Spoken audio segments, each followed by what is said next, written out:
Hello there, YouTube.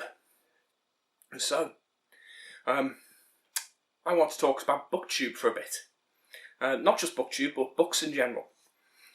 I was watching a Booktube video. If I can find it, I'll link it in the description.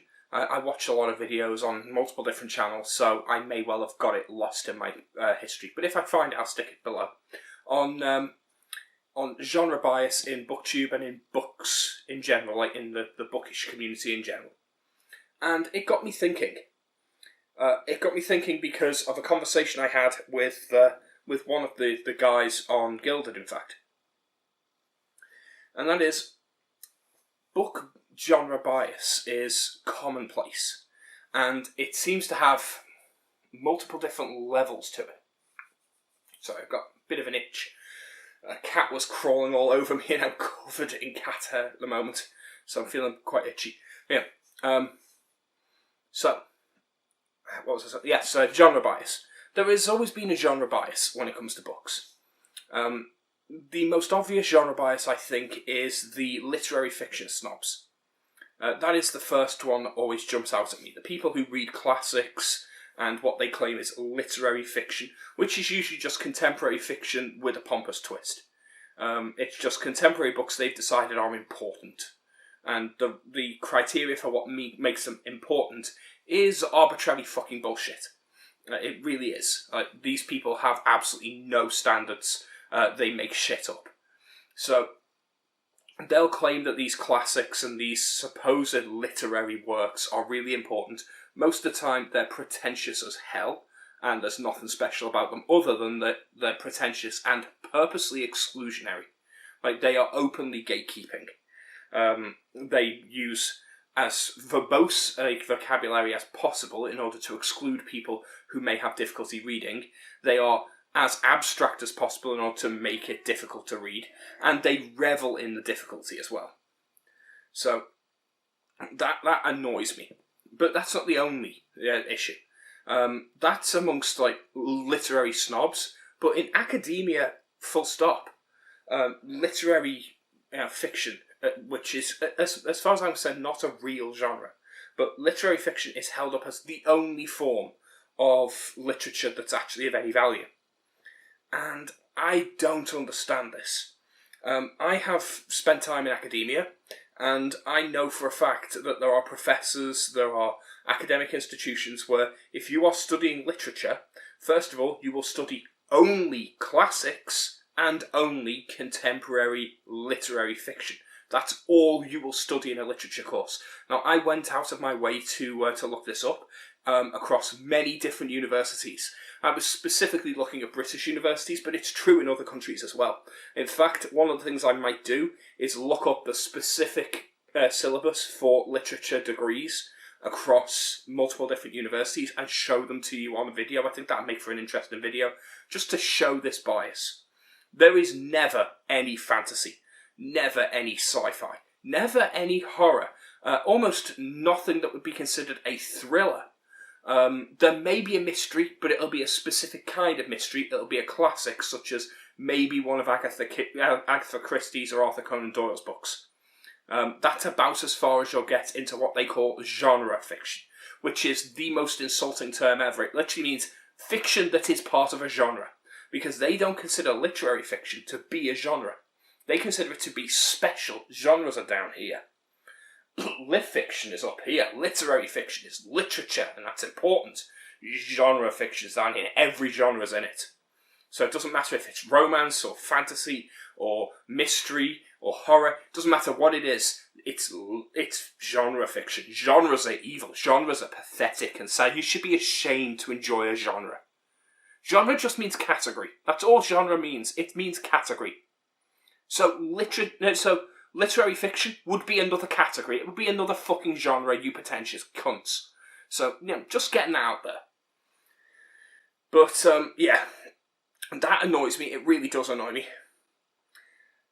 But it's not the only example. And it's spreading. It's spreading across so many different parts of the bookish communities, across academia.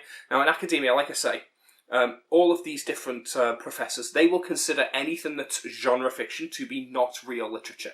You will not be able to write any kind of essay or analysis on the works of a fantasy author, with the possible exception of Tolkien. Tolkien seems to be the one exception they'll allow. Like, he's kind of grandfathered in as a classic. There are a few classics that are very clearly fantasy books. Alice in Wonderland is considered a children's classic. It's a fantasy book. It's obviously a fantasy book. Gulliver's Travels is a fantasy book. It's not even hiding the fact that it's a fantasy book. It's fantastical. It's very fantastical. But they're not considered fantasy. They're considered classics. So they don't count. They're literature. They're not genre. This is a horrible, horrible thing that happens. And it's still pervasive across academia now. It's why I would say, if you actually care about reading, never ever take a literature course, because a literature course is not actually studying literature. It's studying specifically classics. That's all it will teach you. All it will teach you is the same few books from the same period of history. Like, it's going to be predominantly books from the 1700s. You're almost certainly going to spend time with Shakespeare, Jane Austen. You might study someone like Dickens or Tolstoy. You're probably going to be studying the same few people. They'll then bring in some more contemporary, some more recent books. You'll almost certainly have to look at people like James Joyce, who is just pretentious bollocks in book form. You're not going to study anything that's actually popular. So, yeah, I always hate that. But then we move into the modern, bookish communities. Now, if you look at Booktube, you'll have this impression that fantasy is hugely popular. And it is. It's become much more popular. It's probably the fastest growing genre in literature today. And it is popular. But you get the impression that it's popular to the exclusion of everything else. A lot of channels, myself included, claim to cover fantasy, sci-fi, and horror. Or they'll at least say fantasy and sci-fi. Whenever a channel says fantasy, sci-fi, and horror, or fantasy and sci-fi, what they mean is fantasy, and once a year I might touch something that happens in space. Like, I might read a novel that includes space travel or a robot or something like that, which isn't sci-fi. It's space fantasy. Like, if you happen to be reading something that takes place in space, but isn't, a sci-fi book, that doesn't make it sci-fi just because it happens in space. A great example of this is Christopher Rocchio's Sun Eater series. Great series, not sci-fi. Empire of Silence, I'll put the cover up here, is a book that everyone refers to as sci-fi. It's not sci-fi. There's no science in it. It's Roman legionary-inspired fantasy in space. Which is cool. It's awesome. Go and read it. It's a great book. But it's not sci-fi. He's not touching on scientific principles. He's just made a fantasy that happens to have space travel. So yeah, that annoys me. But the classification of sci-fi has always annoyed me. A lot of fantasy readers will not read sci-fi. They'll claim to read sci-fi. They'll read the occasional adjacent book, but they won't actually read sci-fi. If you gave them a proper sci-fi book, something like the works of Andy Weir or let me think. Blake Crouch. Blake Crouch is a great example of. I was trying to think of someone more recent than some of the older sci-fi authors. Hence, looking over at my bookshelf. Blake Crouch or Andy Weir would be great examples of modern sci-fi authors. Very rarely will they actually read these kinds of books. And if they do, it's very obvious that it's secondary for them. It doesn't get anywhere near the fanfare. Right. So yeah. That doesn't mean they hate them, though. It just means that fantasy's got too much focus. Is that a bad thing? Maybe not. Maybe it's just that there's more fantasy fans on YouTube. Perhaps that's the case. There are genres that people claim do get just pointlessly hated. Romance is a great example. People claim they hate romance and just denigrate romance, and a lot of people have said that because a lot of people do that, it's just it's just looked down upon. Romance is considered a lesser genre. And I'll agree, a lot of people do consider it a lesser genre. It's not a lesser genre, it is just a genre that is less, that there is less passion for in our community on Booktube. That I've seen, like in the fantasy, the sci-fi, even the older Booktube community that tends to talk about, non-fiction biographies, classics, and the like, what I call the Donahue adjacent. Even that group tend to be at least somewhat dismissive of romance, much to the chagrin of someone like Steve Donahue, who openly defends it. But we're also talking about the same group of people who will have a whole month dedicated to reading garbage books. So we're talking about people who genuinely think that they can classify an entire group of books as trash or garbage without having read them, or without having really given it much thought. Like, there's a sense that certain books are just not as valuable, not as worthwhile. If a book's intention is to be an easy read, to be a relaxing, easy bit of escapism, and it achieves being an easy bit of escapism, then it's a good book. It succeeded at doing what it was trying to do. That doesn't make it garbage.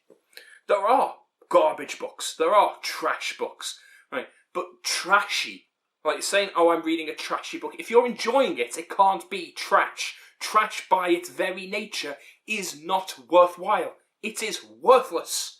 If you're seeing value in it, if it has worth, it's not trash. This is something I've discussed in the past. But the biggest problem that I think we've got at the moment is not romance, it's not fantasy, it's not the literary snobs. There's actually one genre that I think is being completely ignored.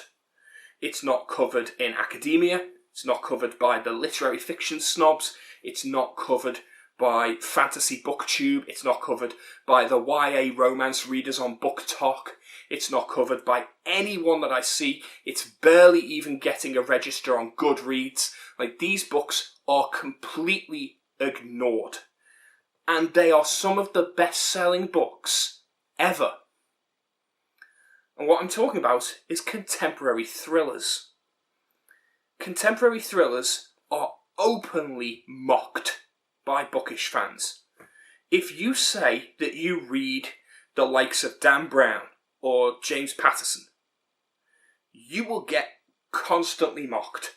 Like, these are some of the most popular books out there. There are author upon author upon author that's released dozens of books that are bestsellers, that are constantly going out there. And I was talking to someone on my Gilded who said that he wasn't much of a reader and he didn't really get into it. We were discussing the Malazan books, and we were just chatting away, just talking about different issues with the prose in the Malazan books, and he basically said, I don't feel I can take part in this conversation because I'm not really a reader. I don't read books. I went, really, you don't read any books? And then he mentioned 4 different books he was reading, so he does read books, but he makes himself feel like he's not a reader because he's not reading the books we're talking about, which is not fair. But he then mentioned 4 books, all 4 of which, actually no, 1 of which was a fantasy, an old classic like Swords and Sorcery fantasy, but 3 of which were contemporary thrillers. One was an international bestseller, one was a New York Times bestseller. Like, these are big books. These are books that loads of people are reading, and yet they never get coverage. Booktube just doesn't talk about them. So why is that? Why is it that Booktube and the bookish community, Goodreads, BookTok, BookTwitter, all these different bookish communities never talk about this subject and never talk about this area of literature? I can find channels devoted to analysing classics, whole channels devoted to debating endlessly over whether or not Charles Dickens is better than Leo Tolstoy, or which of Jane Austen's books are the best. And there'll be hours upon hours of videos on that. I can find videos with people talking about like the classical era books, like we're talking Ovid, and Dante, and the classics of Rome, and the old Greek classics. That there's plenty of talk about the classical era right up to the early medieval era. Those kinds of books tend to get glossed over, like they're largely epic poems and things like that. But there's still plenty of people talking about them. You'll find plenty of people talking about the Odyssey and the Iliad. These things still get some traction. I could not find, after 2 hours of searching, a channel devoted to contemporary thrillers with any big following, any kind of regular upload schedule, anyone making videos where they were reviewing these kinds of things. I found more people hating on them than actually reading them. This concerns me. It makes me think: is the bookish community just filled with a bunch of arrogant and hateful people who are just as bad as the academics and the literary fiction snobs who hate on fantasy and sci-fi, but we're just deflecting it to a different genre? Like, the YA hate is just the same, but at least YA has an absolutely huge community. And there's a reason to push back against YA. YA, for a start, isn't a genre, it's an age category, and YA has started morphing. YA is supposed to be for 12 to 18-year-olds. It's supposed to be a young adult category. It's got simpler prose, it's got easier to grasp storylines and concepts, and it's supposed to appeal to teenage mindsets. And yet it's being read by almost exclusively women in their late 20s.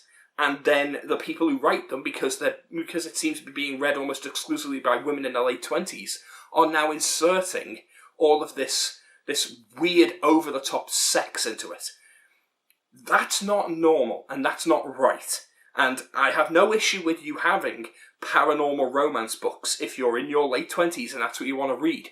If that's what you want, that's fine, but don't label it YA and sell it to 13-year-old girls, because that's just creepy, frankly. And yeah, it's pornography. Let's just get it out in the open. It doesn't have to be outright erotica to be porn, yeah? In the same way that it doesn't have to be a hardcore sex scene for it to be porn, there is such a thing called softcore porn. And yes, women, because they are more imaginative and less visual, they prefer written porn to visual porn. Like, they don't want to watch videos of people having sex, they want to read a story about someone describing sex. That gets them off. That's why erotica sells almost entirely to women. Erotica is porn. That's what it is. It's bizarre that there's this split in society, this double standard, where you can justifiably sit on a train in the middle of the day reading 50 Shades of Grey and no one will, well, okay, not no one, but you're not going to be stopped, you're not going to be arrested or anything. If I was sitting there on my phone or tablet watching pornography, there's a very real chance I would get arrested for that. For some kind of public indecency charge for having porn visible to other people around me. That I'm fairly sure is illegal. But you can sit there reading erotica publicly and no one seems to do anything. Like, you might get the odd funny look if someone knows what you're reading. But that's about the most you'll get. It's a big double standard. But that aside, yeah, YA has problems. YA is not being properly targeted at the people it's supposed to target. If you want to read, paranormal romance or contemporary romance, you go ahead, you read that. If you want to read erotica, that's fine. I will judge you for it. Erotica is the one thing where I'll say, no, erotica is not literature. In the same way that porn isn't cinema. Erotica is there just to titillate. It's there to get you off. In the same way that pornography is there to titillate and get you off. It is not designed to be art. It's designed to be just a release of sexual tension. So, no, I don't consider that to be literature. I do think there's a dividing line. I can't say exactly where it is, but there is a dividing line, in the same way that porn is porn, it's not film. Like, I would never expect a pornography clip of any kind to be seriously considered for the Oscars, and I don't think erotica should be seriously considered for literary awards, for example. It's the same kind of deal. And I don't think they ever are. I'm not claiming that anyone really does, but, you know, people are way too willing to give erotica more respect than they are pornography. If you're going to be anti-one, you should be anti-both. If you're going to find one of them distasteful, find them both distasteful. At least be consistent. That's all I ask. So yeah, that's my perspective there. So to get back to what I was talking about, the contemporary thrillers, like the modern day contemporary thrillers, they are pretty good, exciting books. They are quick, easy, adrenaline-packed reads. You can pick them up, you can read through them in a few hours. You get a good, consistent story. It might be a bit tropey, it might be a bit simplistic in some ways, but the pacing has to be, you know, dead on for it to really work. It's got to be honed to a particular craft. Like, there's so many of them out there. For it to be successful, you're going to have to get this right, because you've got so many competing to try and, you know, be the next big thriller. So they're not just mindless. They do have a craft to them, and I think that we denigrate them way too much. I think Booktube isn't paying enough attention to them, and I think that there is definitely a snobbiness behind almost every literary group. Maybe there's one that maybe I'm also being a snob in some regards. Maybe I'm also guilty of the same thing. Perhaps in this very video I've done exactly the same thing because of the way I've spoken about things like YA and the way I've spoken about erotica. Maybe that is me just being a hypocrite. But I don't think so. I do think, however, that in the same way that academics and literary fiction snobs refuse to accept sci-fi and fantasy, much of fantasy booktube and book talk refuses to even consider the contemporary thriller.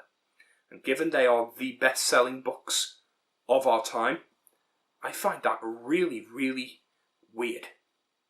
It's not at all representative of the general reading public. More people read than the people we see reading. And the most common books that people read are the books that we never talk about. That's something we should think on. And with that, I'm going to end the video there. So I'll see you later. Bye.